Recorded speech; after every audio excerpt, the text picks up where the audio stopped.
Bonjour à vous toutes et à vous tous. Toujours le plaisir de vous retrouver pour une nouvelle petite histoire des mots, votre chronique hebdomadaire sur l'étymologie, avec aujourd'hui un mot qu'il ne fait pas toujours bon entendre, c'est le mot payer.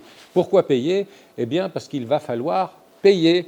Les tests rapides pour détecter le Covid-19 vont devenir payant au-delà du 10 octobre. Ici en Suisse, le Conseil fédéral estime que la collectivité n'a plus à payer le prix de ces tests pour celles et ceux qui ne veulent pas se faire vacciner. Le dépistage pour les jeunes de moins de 16 ans ainsi que pour les personnes au bénéfice d'un certificat médical restera gratuit. Le verbe payer, on y arrive. Il signifie au propre offrir ou échanger de l'argent contre un bien ou un service. Et ce verbe ponctue, vous le savez bien, il ponctue sans répit notre quotidien. Il faut payer pour se nourrir, payer pour se loger, se chauffer ou se déplacer. Il faut payer ses dettes, surtout celles contractées dans son entourage, car selon la formule consacrée, les bons comptes font les bons amis.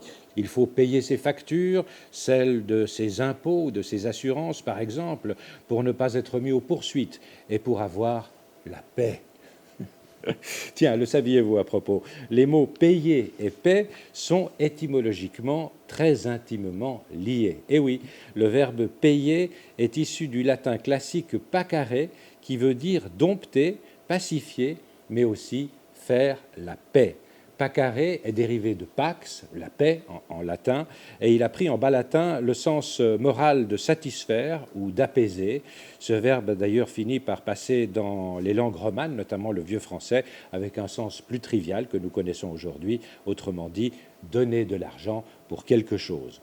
De nos jours, les expressions avec payer, au figuré notamment, sont innombrables. Je vais vous donner quelques exemples. Payer de sa personne signifie se donner de la peine, s'impliquer ou s'investir. Ne pas payer de mine veut dire avoir une triste apparence.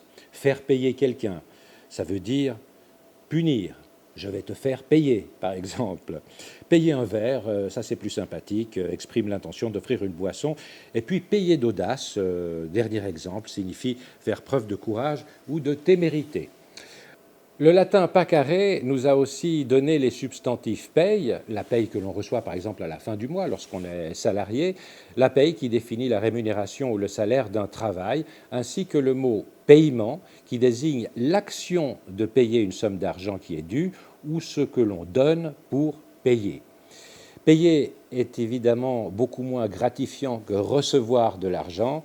Pour le mathématicien et économiste britannique John Maynard Keynes, par exemple, éviter de payer des impôts est la seule recherche intellectuelle gratifiante.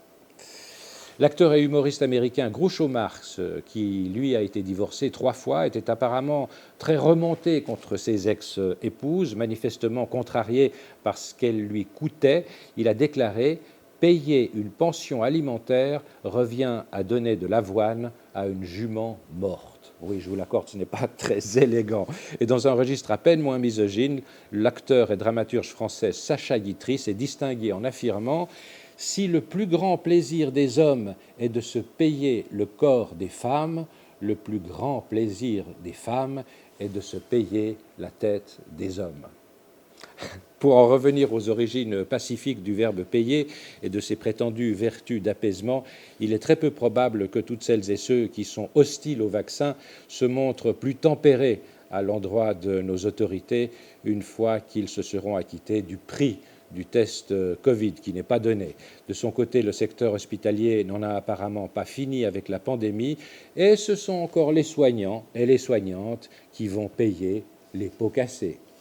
Voilà pour le mot payer, pour le verbe payer. Je vous remercie de m'avoir suivi et je vous retrouve, si tel est votre souhait, la semaine prochaine pour une nouvelle chronique. Et en attendant, si vous voulez relire cette chronique paisiblement, eh bien vous pouvez le faire dans votre journal, le courrier Lavaux-Oron-Jorat ou encore dans le journal La Région Nord-Vaudois. À la semaine prochaine.